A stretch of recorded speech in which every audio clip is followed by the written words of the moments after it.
fiske magid. Klaar gedaan de eerste nisje. Maar toch is je huwelijk me nog. La casco schon in onish juice am mirashin in onish draste. Ach gochim gerich van meer gomerig. Agus am fech geworten in de bimi. Amach beken en nog am kinig jon vare. So met de gedol colorosco share screen.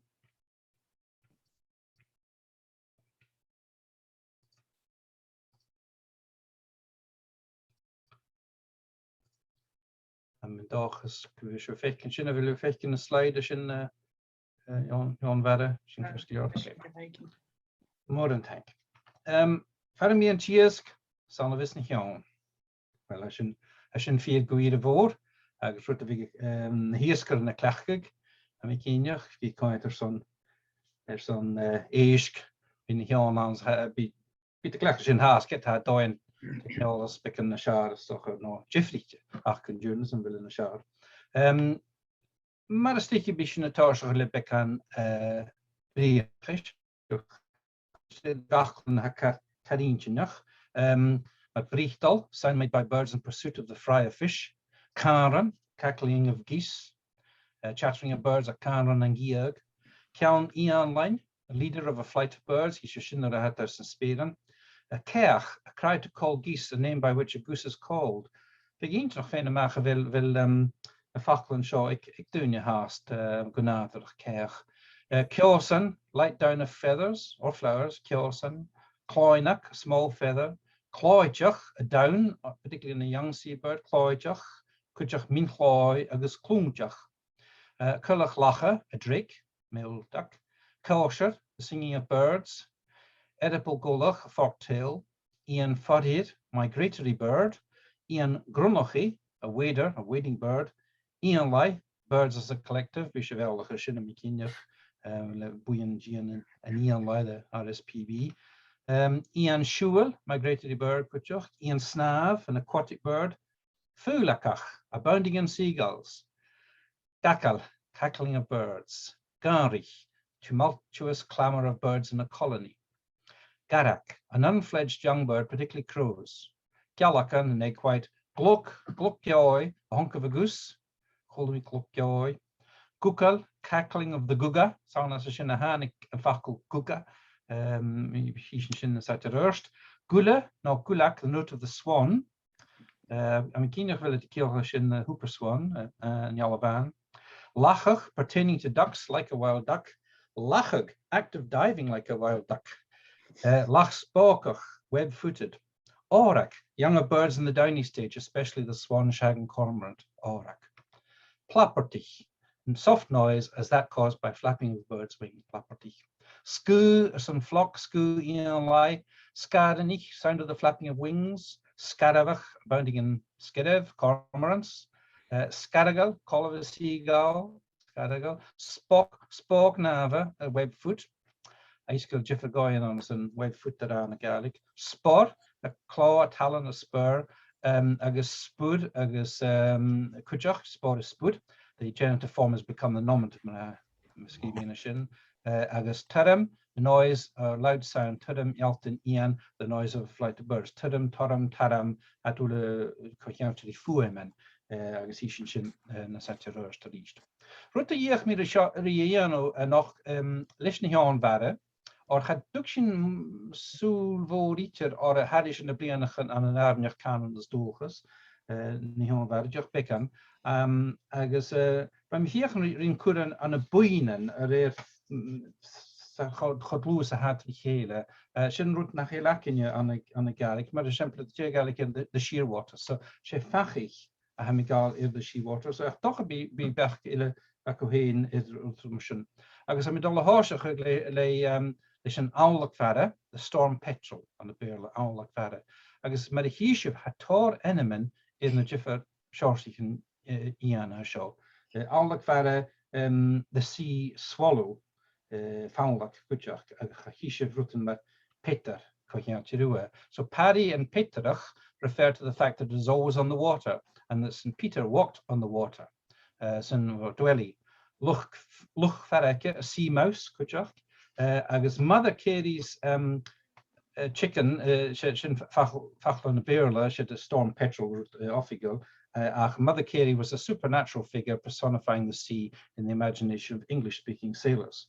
Agus Gudle Goog, the name has been given to the kind of cooing uttered during hatching time by the small seafowls called Mother Carey's chickens.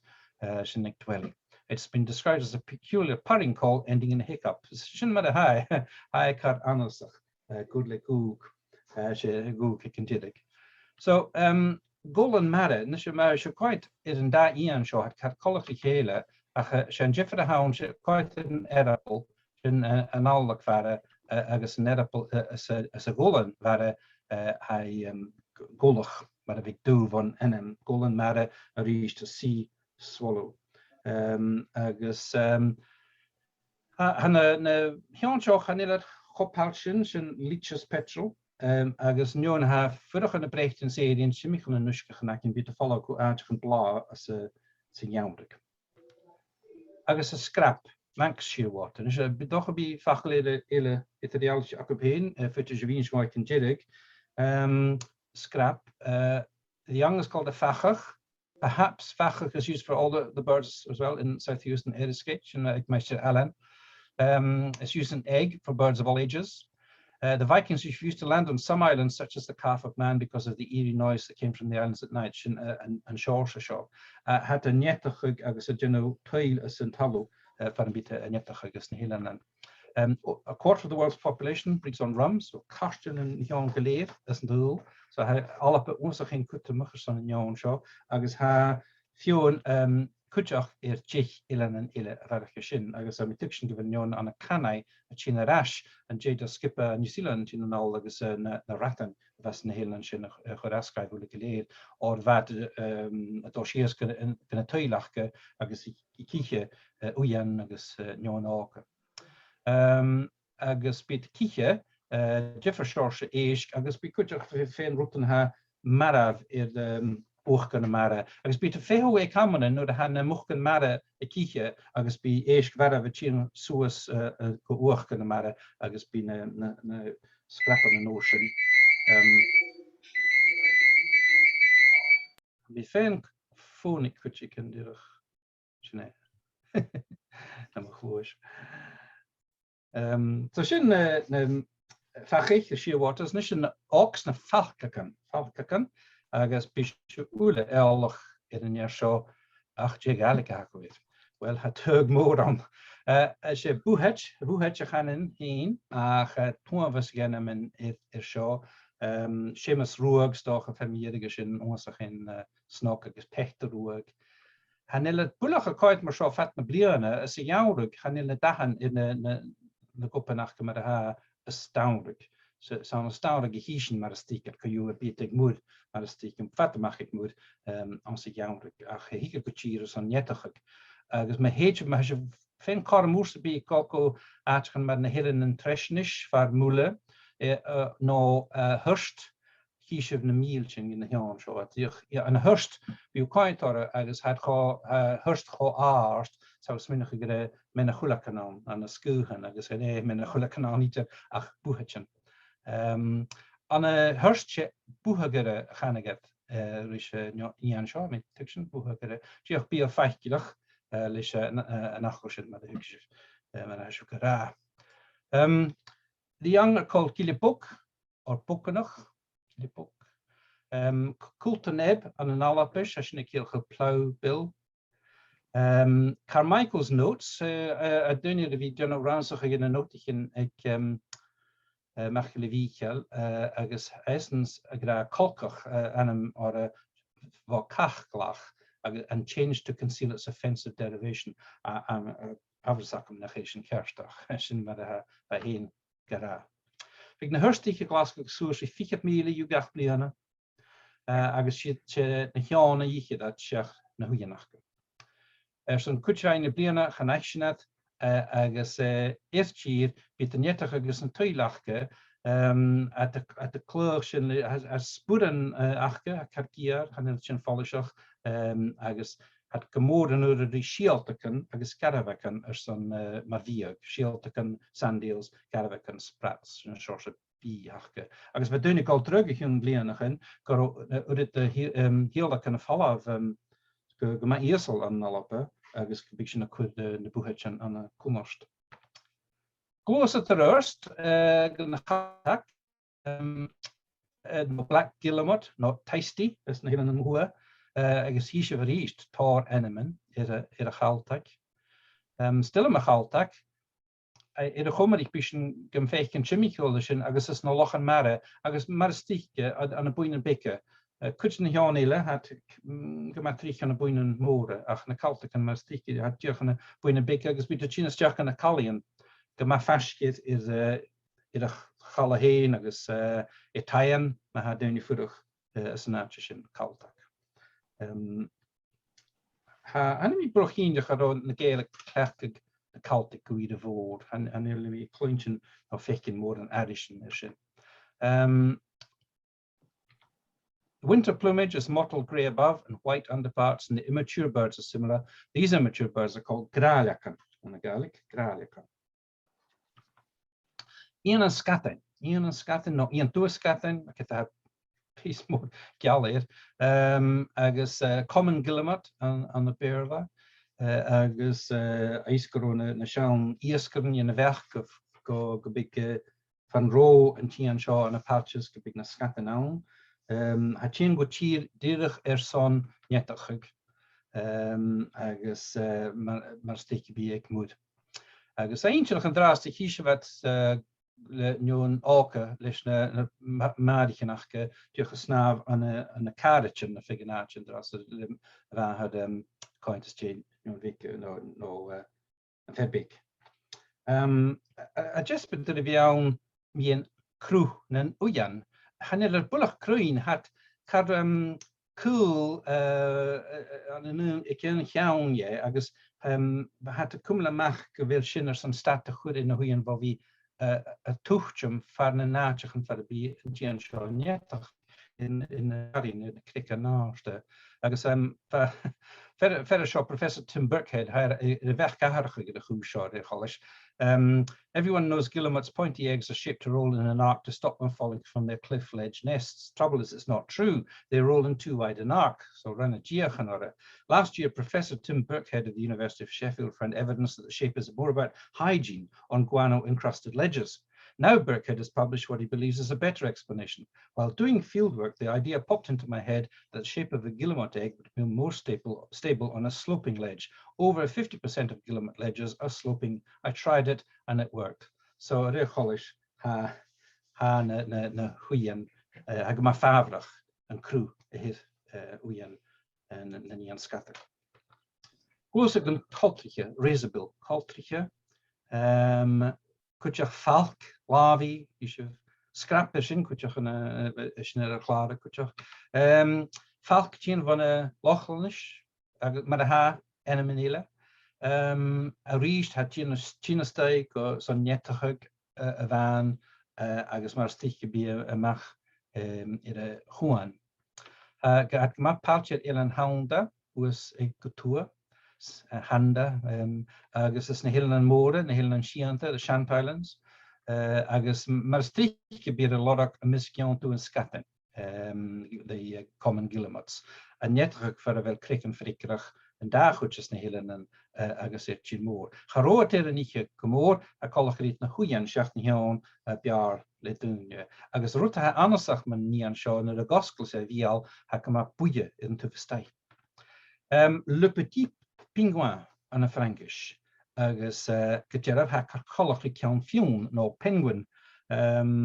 She and she and Sash gehaun she Yaraval, the Great Hawk, a higher bee. So shun mahau kiri Ian bio echin ha carcolach she Yaraval, the Great Hawk, she saw Chorson. As Hashin got tossed the rurs can Yaraval heen.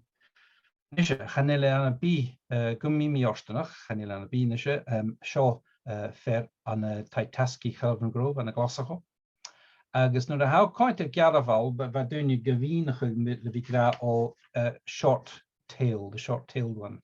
Ach sulmi gevil sin kiar or she enam ile a vir an a beurle gearfowl agus bheit géirfáil tían van na Lochlannis an na béle go Lochlannis go béle géir fúil a céalachug spír a bird.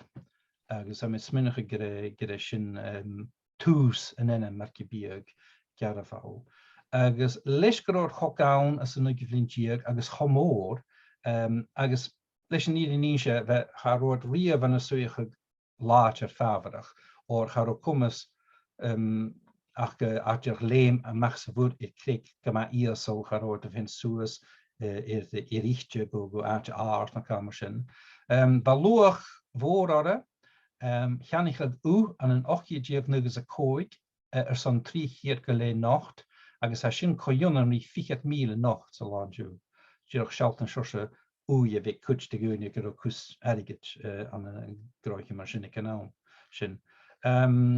Agus go míorsnach a ruchgach scíal curas ennavíon. Seo scíal caríntnach léfi mé seo a macha fauna Scotica. Donald McQueen of St Kilda once described how he and 3 friends caught a great auk alive in 1821. They gave it to the factor who passed it on to the captain of a visiting cruiser. He took it for the Edinburgh Museum, in other words, to be killed and stuffed. But this is the story of the auk that got away. Somewhere near Arran, the captain decided it was dirty and needed a bath. A rope was tied to its leg, and the great bird was lowered into the sea for a swim. It seized its opportunity and escaped. So there is no great auk in the National Museum of Scotland, but you can still see one in the Kelvin Grove Museum, Glasgow. So, well, you know, I was I'm díal an auk a Yaraval. Agus sin got tost go scíal caríntnach a thuh dulchas na Gaelic an a dói. Nuair a chaimiiste thula a scol fan rud scol híana in inis. Agus tháinig mé dealamh thuas a bhlas bheith sé dealamh de penguin a bhain, agus leis a Gaelic ir ceann fiún. Sé dulitas a bhain gá go ceann anion dú ar fiún nítir. Agus bh misúcha rutigin cear seo, gus an heisna gá ceann fiún. Agus thuic mí go rán as a chumaris a ha penguin, agus a penguin a cíalcha ceann fiún an na Gaelic, so mar sin sé étar hengacha ina chumaris.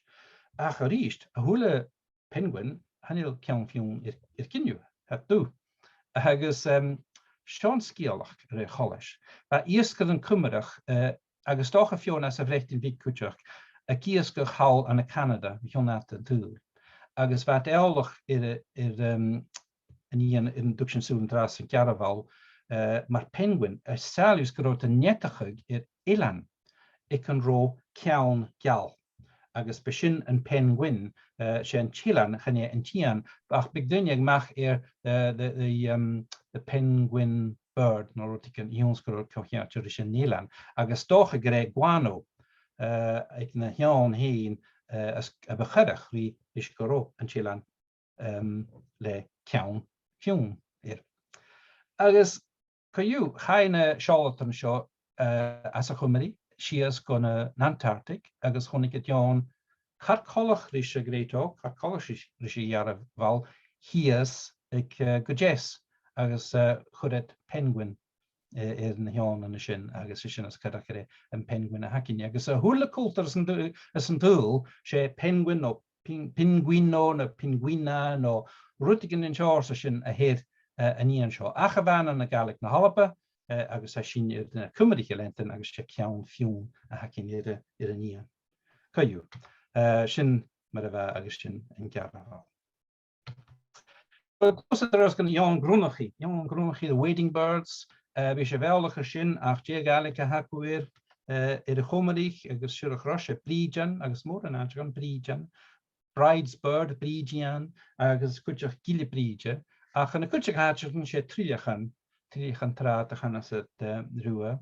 A cocheáte í nuh bríje, agus sin stóri a hán gur an nuh bríje chionata bhí fáúlach agus bheit cuite gúne, droch gúne a muíag ara, srúir falláh buap, agus cha sias go trai.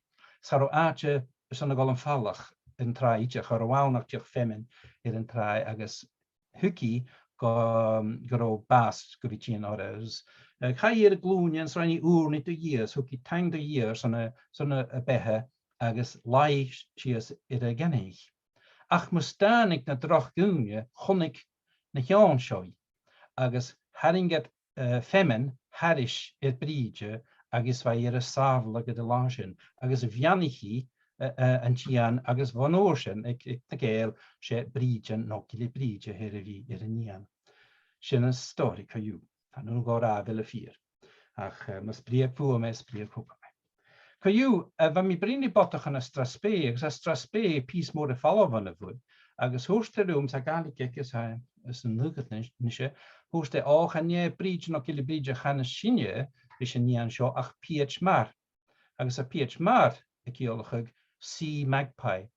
Agus hí sih cosán heisins ag a colachrí PH nó magpie, so PH mar an a Straspé.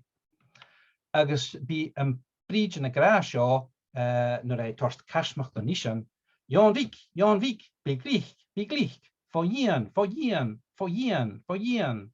sin cú a brídean.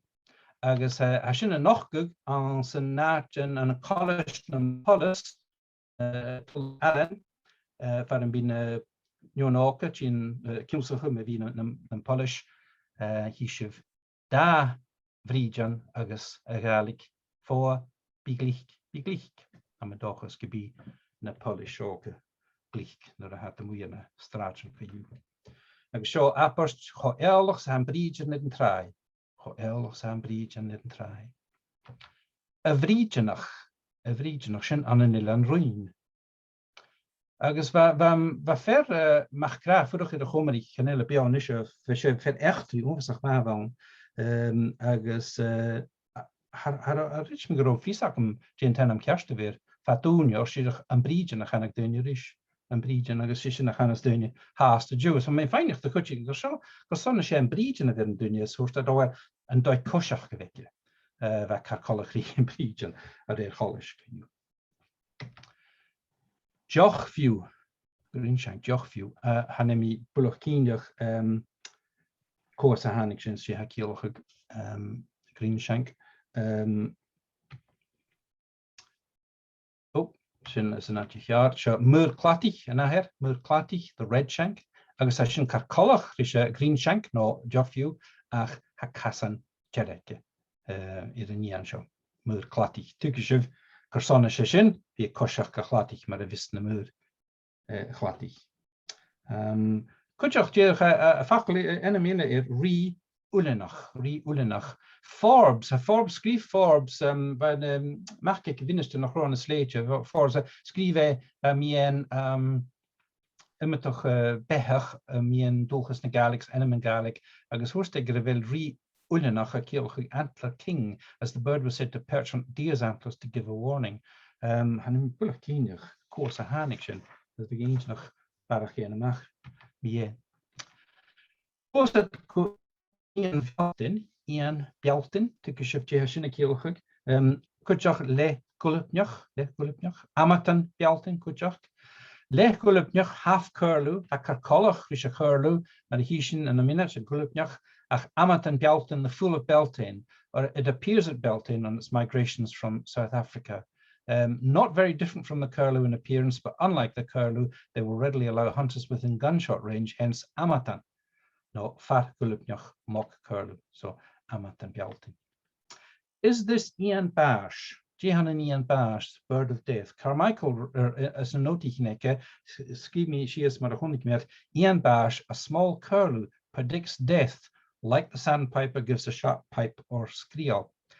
So, am is een fan tulligen amach me an Ian Bash, agus hichen irasco, Ian ille ha corchiantje die baas en dolges na Gaelic. An gulipneach, cochiantje rische, kilge bietwan, sak het le gop met a hai, ben gullipen, hiesje van denim sin nog gegeet een tier, ik heel goed snuited no biet, a curlen or peewit, so een manele kutjach, een manele kutjach an a Gaelic krachtig mare, krachtig, krauntach, gevoelige risoel gulipnich. Agus an a leos no ferskas jarn wat kajú femi gere krachtach a chanastúne sin loch mór a krachtig fersk jarnavek fersked arnish. Luaharan agus ríist tóir jifar enemen it. Sé an henne mes nánige haanstoch an fermierig hiise van sin, Gopataliri, ik sin go sin, filer borst an loche, at Carfata. Book and Lawn, Dipper of the Bog, Camelloopach, tortuously bent one from its flight pattern, Crehan, the quiverer from its movements, so jiffer enemen ir. Ski Forbshaw, the Gaelic name Gopataliri is from Russia, Loch Broom, Achanagjarloch Kuchach, and it means Gopa da Li Rai, the nebbed one of the colour of the seashore. Li, it will be known as Old Celtic for sea. Well, Ler she Leravam, agus Shishinskatake, Clown Lead, the children of Lead, the children of the sea.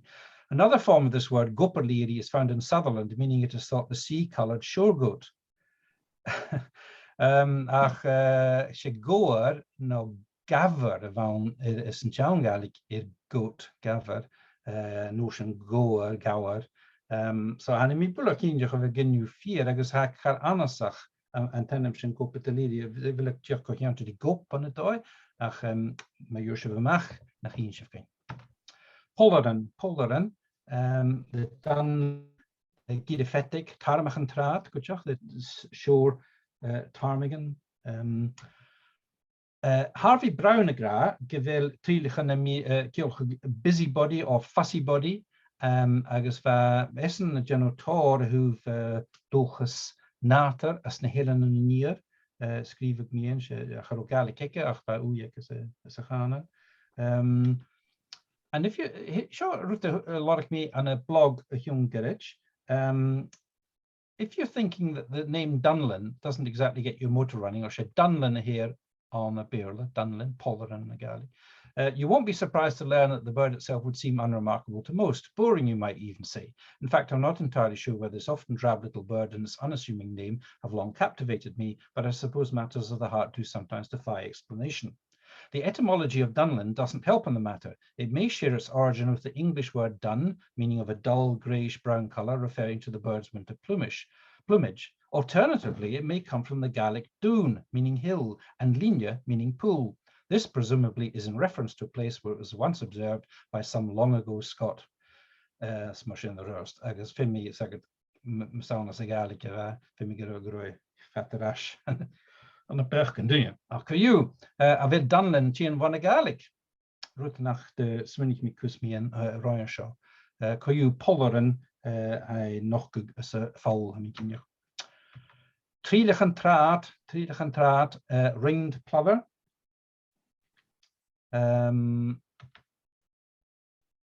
Wahag vara, ik weer machkel wiechel, geschreven piece mi en shin. Taramachen and Tunja, the Ptarmigan of the waves. Agus a trílichan, a trílich a kiel disturbance speech of the piece. So the and Tian Big had all chemical natures could dinofu him agus a kutterig creatornele a glattig so edition a kielhug.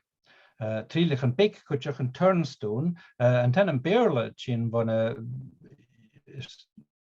klachige knie an shaw a vi tokal Clachenbeke agus vi kainters an ruten biag van a Clachen en Turnstonach an a Gaelic trílichan big. Glose terus kan a Corachan, uit de goede weerland sin ach herons and cranes. Corrigriach, ze hiet allemaal, gaat je verenemen de corrigriach agus ha berg gaan wil het zien van a corre skriach, corre glas, corre graan, corre griech.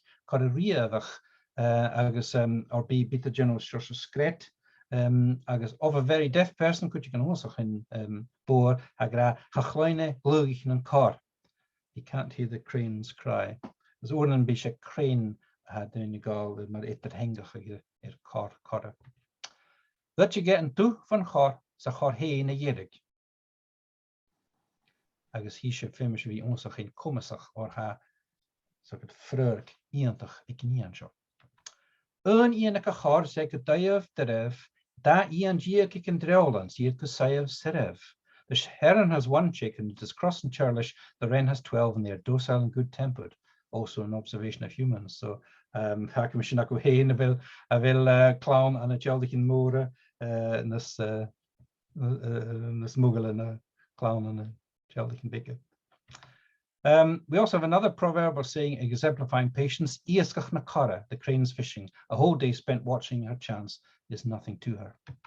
He kuch na cara gri go a casan. The heron's feast comes to its feet. Be patient, you'll get your reward. Oh, he kuch na cara gri go a casan. There is also a strange tradition of calling death on a person who is ill and who is judged to have lived too long. Somebody will speak through the keyhole and say, "Anchiku no ancheju, no andichu fiol chura. Will you come or will you go, or have you eaten heron's flesh?" This practice was also known in Scandinavia, but not in Ireland. Fige eentje nog barach gene mag me en zo hanik zo we Edward Llwyd, cummerach gewoon, a hanik a galappe, agus a gag kai chimicu le gale, agus hure tor enemen is Janusile van de gale an de galig. So siach bekken a varach soele horst in de route en skrief Llwyd, agus wat Llwyd sé Fegin doen a jeenschein goro keal later itten de jiffergaan en kiltjach economische hikke goro galicus galicus cummeris doele counter die gele. Riavach, loch riavich, her en loch, hoe is een aan een kantire. Agus am zo'n routigen ramen a charavani. Chor in hesken, kutjach, esken a kielge watery place, swamp. Chor in hesken. Caravani, ja, wel, stoch een gebied als de money in de kammeren, nach a karansach aan het dooi, hullen gebied chor in hesken a schaar. En zo had ik al apie aan een alappe, a gaat het chilek, agus menne wen, had fione nog jongerich, kat nach hele een jettige een alappe had ze visglam. A gaan de sats in ha ik fione stij chilmoor naar Ronjorpe, go Norfolk Suffolk na hat kan sin ach kutjach lek naar SPB fiona mach onache van rood ganarach hier aan de Slimbridge. Waar me aan de Slimbridge kon ik mine atorio aan sin agus a nische hat a nettig as na launch en more is in kind of the Somerset levels. Hier is sin for be tulchen buske aan van kwam. So go Bichentes a charavani an alappe, mis jachia biagus, jeho farsings away noch had durf general mach is salis as na henna manate galig, she kar maristike, agus me she kar na kara a ville kielige caravani no ville kielige karigiach, hanuring en jiffer jeno itra. Anna beerle, geta a bikken assase, agus sho loch faskil in een naran. Loch loy, kranloch, of ja, toch ik een beetje meersen, kranloch. Wil ik heel crane? Wel, recholish, ik reer Aerosmith, ook je jigs a shak, kranloch of ik heen hier. So, ganen goro gerishin met gewille met ianish, goro a charavani as a skirishin oerken. Dus we gaan nog barach in de macht mien, wat gema skapje, ik ken nou gehare en het tufscher na halpe zullen we shach in tuvenier. Ach, nach de noch, caravani, ik naam, en een skialach animal, en een alappe, we geweldig in een skialach show, sko, en nuv, avan, kalamkilia, agus a caravani, is een coolish of a skialach shin, nach, maar de cholish, hoorst kalamkilia, die vegen, na company gekke, vegen, de mani gekke, kom big, en country la, hoorst in country la, een, Jirachas je een neugev oorien la, als je een keer 3 uur een fisker, no non, no nun, kun nog ian moor a eden. Agus wij beshin caravani, is wij keren dunne show biege horsti, agus dunne kienig groi savage, agus maar hoors kalankilia son hachere, nog kentian, agus wij ons een 3 la, agus een ocean lishevieg, agus faske, dus blaas of woorden tian. Bij Jishel en Countila Elas en Falla Verish de Rash a Yedin. Stoch gro Kalam Kile economische a Counten Edin, agus gro is munige gir heen, gro tien maar haula in een nieuw heen. Nach she skill karsnok gehouden, agus a shout en de glechters en shouten en luchiaal de woon eter Kalam Kile agus nater. Jallachen. Jalla. De mutswan, han är naturligt geleerd balaf, biedt Peter Jennifer, ach han jalla van snotje hu fuim or en jalla show ons geen snok. She Guviki, Guviko, Guviki, Guviko, the call of the swan. The lamenting note is called a kulak. Spinjat na kulak nichala. They're more melodious than the lamenting note of the swan. Spinjat na kulak nichala. Cameron informs us that flig, chickweed is a favorite food of the swan, while yellow celandine is yalavi. Losnaga irvel yalavi met enem. Could you figure St. John's words? Cholisha kielge swan food at bier. Begins nog barragen mag me en shin. I guess in some places it was bad luck to kill a swan. E.g. on a barrape in a vola, parson to get a yell.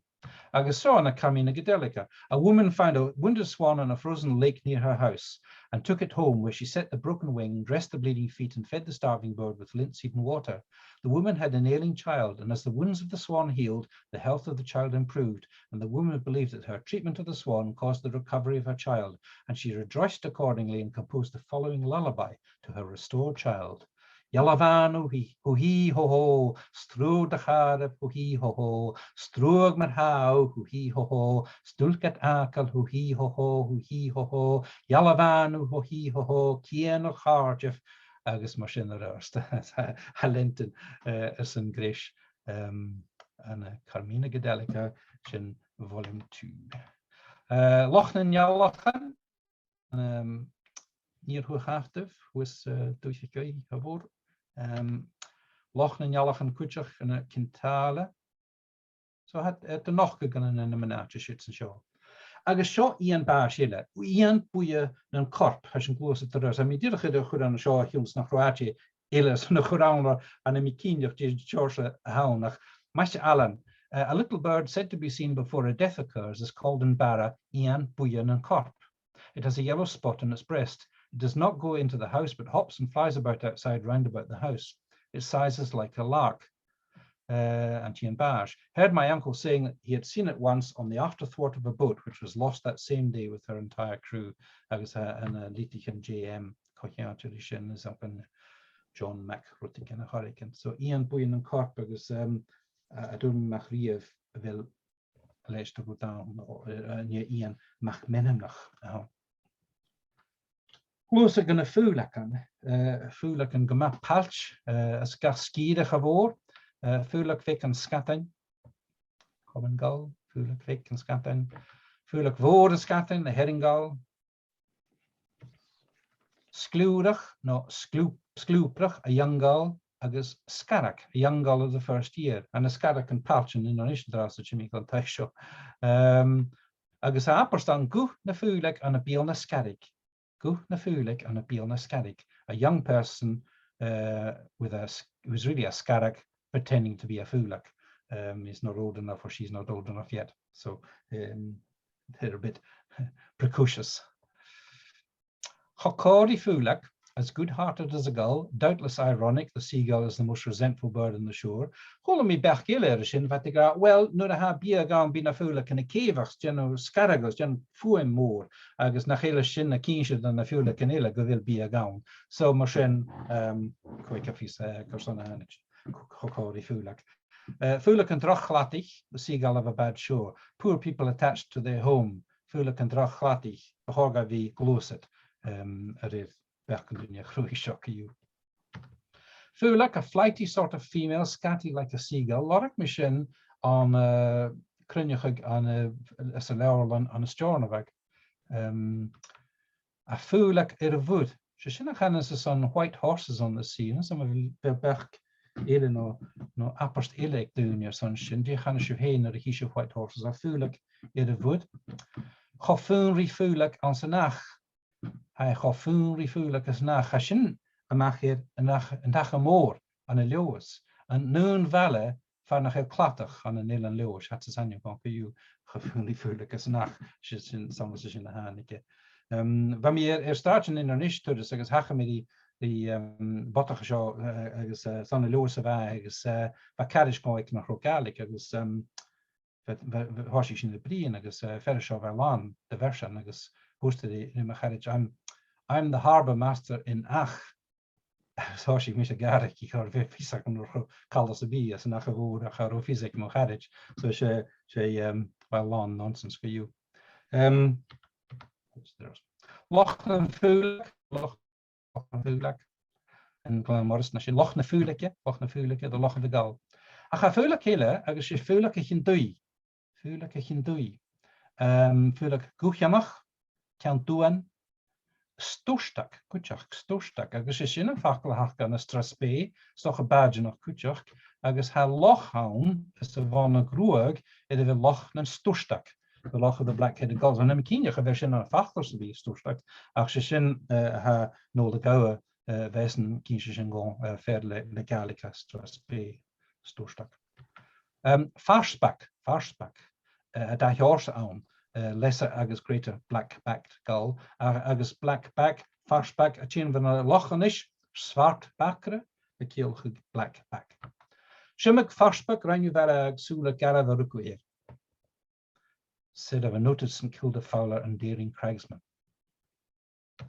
Agus lorik me shot in the map begin that een kort ilan cholle, skeer farsback is Jaime gonna leor an enemen, name book, agus vatigra signification unknown. Agus was skrift an doi karanasach.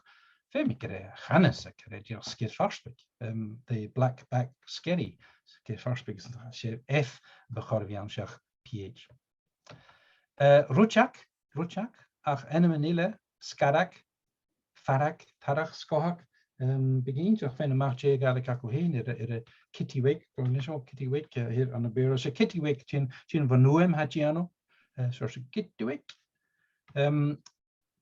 Apostai akin vuurlijken manigen trechtke, skaraken manigen nuske.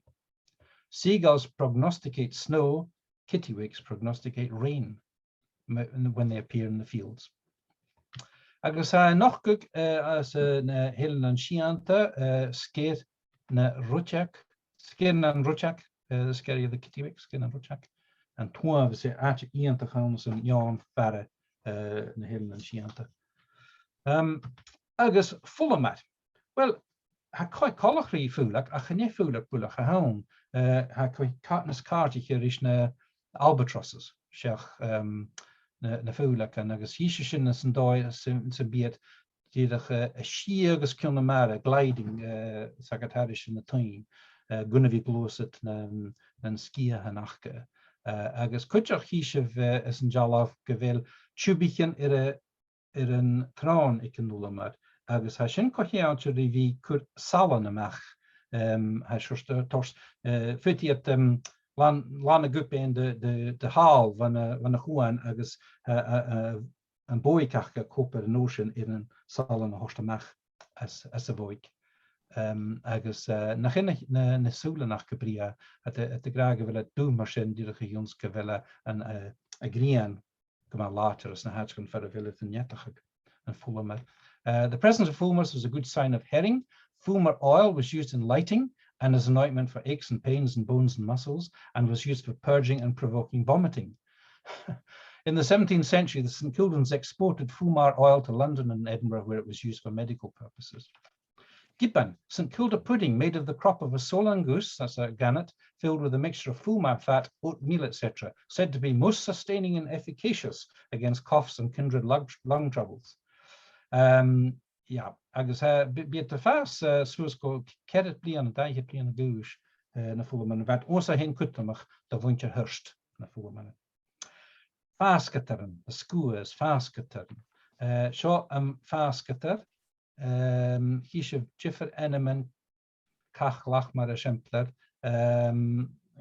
ruten en het ding go messer in die zo a fasketer de kiel squeezer het a faskek na nian maar die gefin bier gemachaste agus zo een arctic skoe aan de beurle a verschone smoa agus na skumate en allappe een fasketer moor de great skoe or bonksy je bonksy hachke aan de schalten agus aan tenem sin gema kumate as a beurle en allappe nu how quite the nian show house minige ge man smart nan your show co vegeboonige aan 'n sappa jeter naga en is een berg Calanjana erin ach she am gonnig met daar rup sapach eter fasketer, agus an fasketer mór, agus an dahuris sé an fasketer an tian na slugge a bhuanig go furste het oorzaak geen vierchen of zo. Maar zo moet je natuurlijk maar hurst filmpje wie 5 kilo nach Pieter Dijvig, agus torst voel als de gaan het maar vierich maar toch vasken en netternachtke. Agus honig me jon zo a fin bieg aan het dooi wat de koper kala toerus waar me mooi vaske een scarp te hier een herrig.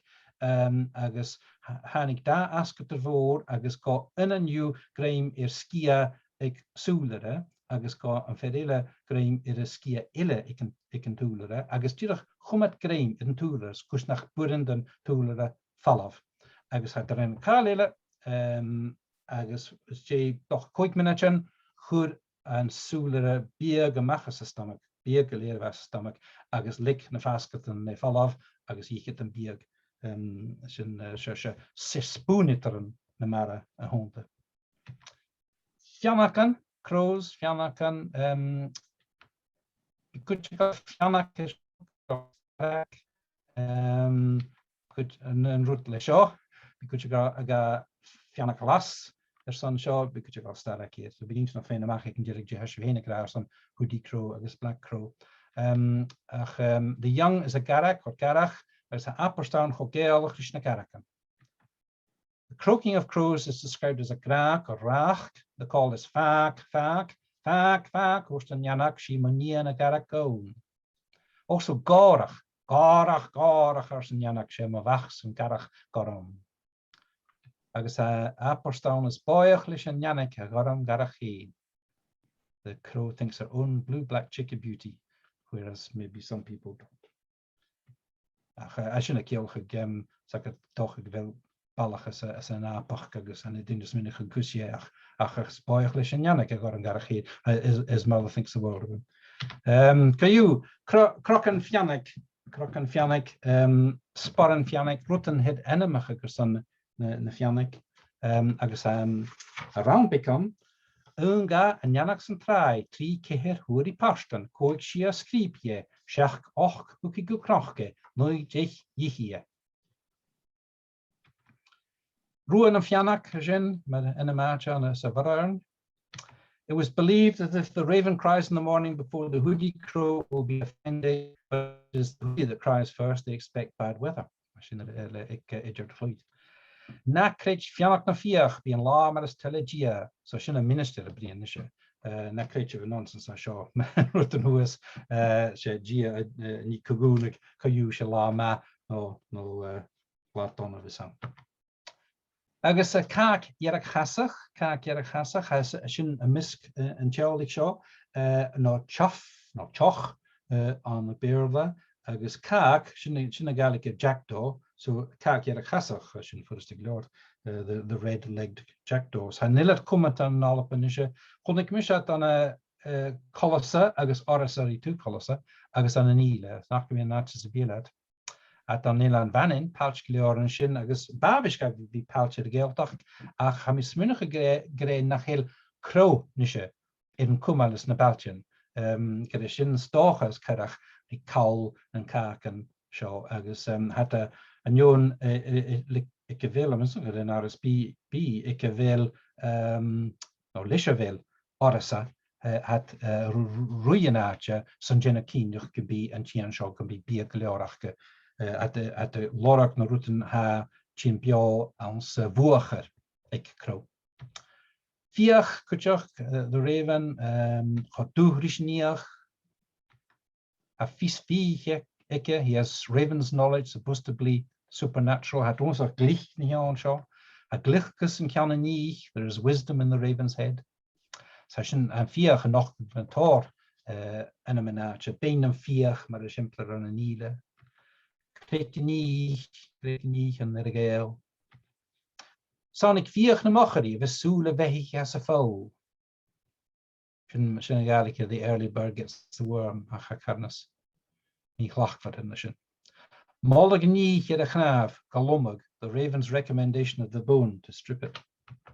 It was in a raven's nest that Kanya Goor, the famed seer found the stone which conferred the prophetic gift on him. Agus a sin cochiauti is cíntach leis mar a bhana dúine a coitar níoch mar rútikin le fis os nádrach. Va agus na lochanich a bhar a géan halape. The evil one was supposed to assume the shape of this bird. The spirits of the departed are reported to have also taken the form of ravens. When St. Columba, being once at sea, saw a vast number of these birds flying overhead, chasing another of extraordinary size, and at once told of the death of the son of Connell. Agus hat noch agus scialach mi en Ian garaf Ciancini na leotach an arásar. Agus mar a chonig gesan ar a cholashaid Chinarash a Lewis na chro agus chonig fi bial mór a vata agus iach ri marag le chlaiaf agus vrishe an bata le chlaiaf agus chaim bata fo fesk fesken dúfsef as an jelan skianach. Fiach duchen trai fiskunien en dahater.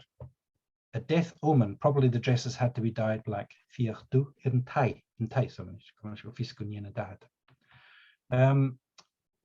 The raven is not liked because it didn't come back to the ark, but remained eating the carcasses he found floating and lying about, and he acquired such experience then in finding out carcasses that ever since he always knows where a carcass is, and he has meat always. This knowledge of his is proverbially known as fisfi, the raven's knowledge. To bestow fisfi on a child, one should give a draught out of the dry skull of a raven to a child, and he would ever after know where a beast that was missing was lying down to die and become food for ravens. Dan took the jocht de faste a klap en fieg, vik fiseke kaart en bieg en behach na hinek, dus hanik sin a bel ediske. Glós gan igioi, an gia glass. In Bernary, it would be said of very hardy people, ach betu an giag. A persoon go boor I giag a stugger. En je havie te keestig re dunje, ach het heen stoken. Agus cattle a joi, still am shock more, cattle a joi, said when people are pretending to sleep so that they can eavesdrop. So ma could you can zeggen, wille na cattle na na geel, no, je cattle a joi hier. Each joy a stugger, the geese will tell it in autumn, all will be revealed in due course. Maravis joy nor I had to fall off a stugger bit the fuing gelo. Joy eich a kichtelach on a vonny, the wild geese flying hillwards, a sign of bad weather. Ik shoras halm jodish, course me rotikan man a leorshin and chachan sahai. Loch nan giag, the loch of the geese. Lian arin and giag. Loch joy. Agus an unshort on the cahan, the barnacle goose cahan, agus hashin cochian to reach a vehach show in Guren, no goose barnacle. Agus is an show mar a gra an a gaelic, show chlarg on Nikichiak Trifichus shach. The Guren, nervous peace figure fatta, shawlagus a huan big Guren a facet. Shin intended a hach god in a niche. Wat doen je smunige gebied te vast en joy, a jonge wil een klikke achke, chumig kop joy, agus sjen a joy a vigakinore en kjang hier se roe. Hannik ver hier se sjen, hat ook me gachi matje, hannik je chier, or wij riche ik niet joy. So sjen, agus wat doen je smunige, figen deel, habaan dit de geld gegaan, ach figen naar een York bekiju, waar zo een jalaf, maar er waar een juren, de barnacles attuned to Gavin and joy, turning into geese, and Irvine as a Laotian and a Koikirchiak Kukutsaga barnacles. Kragiag, so she giag on a rear the gale, agus Hamisno gre giag ach shell duck on the beerva, Markerik Lachahan, agus Hashin and Nochuk on Berlin gaan ruil, ik mag vijf stralen staan. Kunnen voeien van rood, le valles vallen a stroehug, stok of shawl rio, uish en kragiak. Used of the sheldricks, uish en kragiak. De session shin stoch en taatje van de willet as paatje, de geelte genier. So shin gatorsko lachen en lach riewig. Agus hiesje gre a kerk, gatorsking in hem shin lach riewig, malard.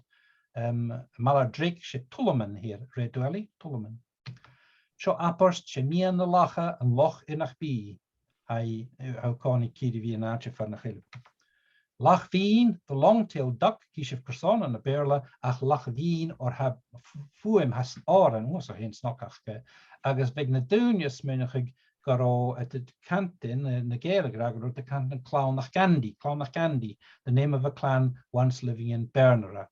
Agus, ja, ik put dus de notieken leven gedishin, daar heb ik toch koint glach gedishin. En lach sin lach is mó agus as loja kuach gan bericht.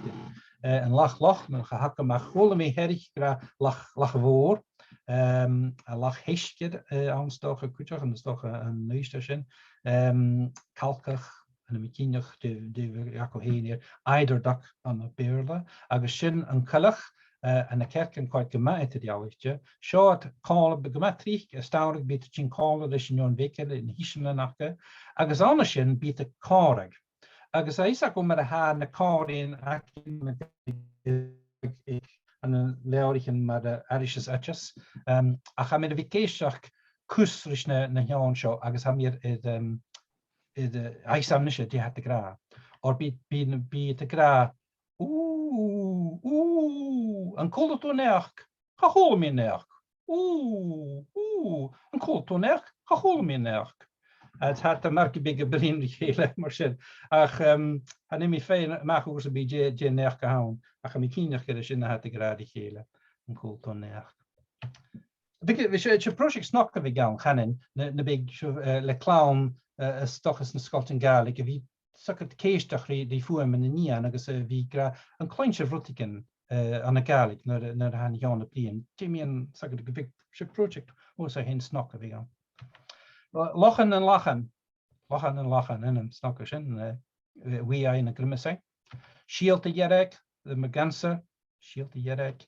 De lerken, en ik loos het geloen is kind er gelach. Lerken de divers, lerken roeg, red through the diver. Hashin kevach nuske, so nu de nyon shaw sheen, he kan tuske, garages a yeshin. Agus shaw aantje fashkid in nish, lochen a kudde, it'll life glee, the herons lochen a nyon ruige, it'll life yesh. A keestam in a grammarshin, ach vacuumishin en darna tuvendaste, ach ian ruig fimi, gereshin a weer, as a skidishin, agus hat haspio, as a loch, konik mile mahulen heenet. Lerke go. Black-throated diver, lerke go speel de lerke go Shane joch and loch traag. Joch and loch traag. The fat was valued as a relief for sciatica. Loch na lerke as a scarp. Loch nen lerke and a count to Loish. Murvua the great northern diver, had coin machine deer and the Hordaha Himic Matrika at Snok, Mudvua, they give warning of a coming storm. They're never found washed ashore dead like other seabirds after a storm and never leave the sea for the fiercest weather. This fat was also said to be good cure for sciatica. Euleren, eagles, the Euler vare, shinne and Euler a small here fashked a clatach, and Euler vuya am kuchach, he should tor enemen in the shorshikan shin, agus fierian. Maristika, mismunnig verder 4 en nog gerechen en joler voeien. Achle enemen maar sterk na joler en nu goed wikinig. Krijgt niet joler je shorts ervan. Agus mahashen wikiri enemen aatje gelijke gerson fene macht je shorts joler ervan. Het derde van de kalik. Ach show project, maar je zo'n schalten de project show. Geen slide nog goed om de ver Richard Evans nach Maren. Gumi als nog gelijk ik us maar ook. Wij ons ook tegenkel bij Copenhagen PB agus. Zo jullie waren verder rood als nog vlindjeuk. Er echtri. Agus zo een jullie voetje van rood als nog vlindjeuk. Agus zo een aatje aan een jiffer gaan en een fignen jelan zijn koheertje de jullie. Ach een voetje jiffer de jeno weten naga. Well, Reinetjen. Less than 200 meters above sea level, within 10 kilometers of open water, they assigned it to the sea eagle, a white-tailed eagle. More than 200 meters above sea level, golden eagle. Agus levigiano shins, rene torransachi, hanikat le shosha map mar show, as a vliana chimichi da koi kiat, blianas je kriest, gebiget karkolch seo. An notions nuigvlin diag wat in krian gemór agus well je hachras nische early 20th century chinule charo anjul waren aan. Nische anjul waren chilik agus menner ven chilik tuvenir na halap kutjoch le dunje wie so dunje kan torste stay. Ganelle hule dunje kuntgerische program kuts na krachtje mi haletje maar simpel een tuvenir met de grage weer niet julden maar de glachke oanje werk get eisk. Skerev, the Cormorants, Skerev in Skerev and Schoolmen, the shag with the tuft, Skerev and Schoolmen. Hula dunya tor Skerev a crick and gahain, everyone looking after his own interest. Hof luchri Skerev, Skirn and Skerev, Ruan and Skerev, Karen say. Loch Ari and Skerev and Lewis. A barraman told how there were two kinds of Skerev, big ones and little ones. The little ones shags made better eating, but the big ones kept longer, a week or more in winter. They would be plucked, singed over the peat fire and boiled with oatmeal, salt, onions, and sometimes a few vegetables to make brochan Skerev, a kind of porridge. The peat smoke gave them a burnt taste. The small feathers were kept for pillows. Heb ik zijn kettetje, zoals u ach, maar moet je vjaren, ik was aan, ik moest er geen messel in de Skerev. Havonach is niet in jirige gaarten, zo'n stjarnaken, turns, Jan was a schulden tool at the course at Astermoor, had is de vliana, een stjarnak gumanta, agus een stjarnak artikach, had ik je les kustrige gamen de differ jorsigen, niet stjarnak a goesje met kinjach, no stjarnen, kutjach. Agus nu de golene dinge stjarnen aan het jaarlach wat is hier talmach waar kollegische goek wat de schalten gerwil en saurig aan. Agus ille werk in jonchen femishin rutigen namen toelere carriage en geel waar kutje galer zo waar hokut mocht dan de geel en soelere ien baan schattens en een manele kutjach. How erachel risulere a diving, as elegant as a diving gannet. The St. Kildans ate a pudding made of guga fat, the young of the bird, stuffed into the bird's stomach and boiled in a water gruel, while the liquid was taken as a medicine for coughs. They also took raw gannet eggs as a cure for chest infections. The fat on its own was used to heal cuts and wounds. Agus a guga, nyon vika, well, a rare na nishach, she bier na riran, ach sho rutiken noch fauna scotica. Guga is like a freshly killed hen that has been left in the rafters of the byre over winter and then marinated for a generation in cod liver oil. Amidulich abachorgo vi levig nach fimiragen duk mi guga gachi anish trip agus well hook mi stiache agus churmi stove agus rein venach an gmasel gere grotögaun it mi hin on guga. The big guga furach being a fall off.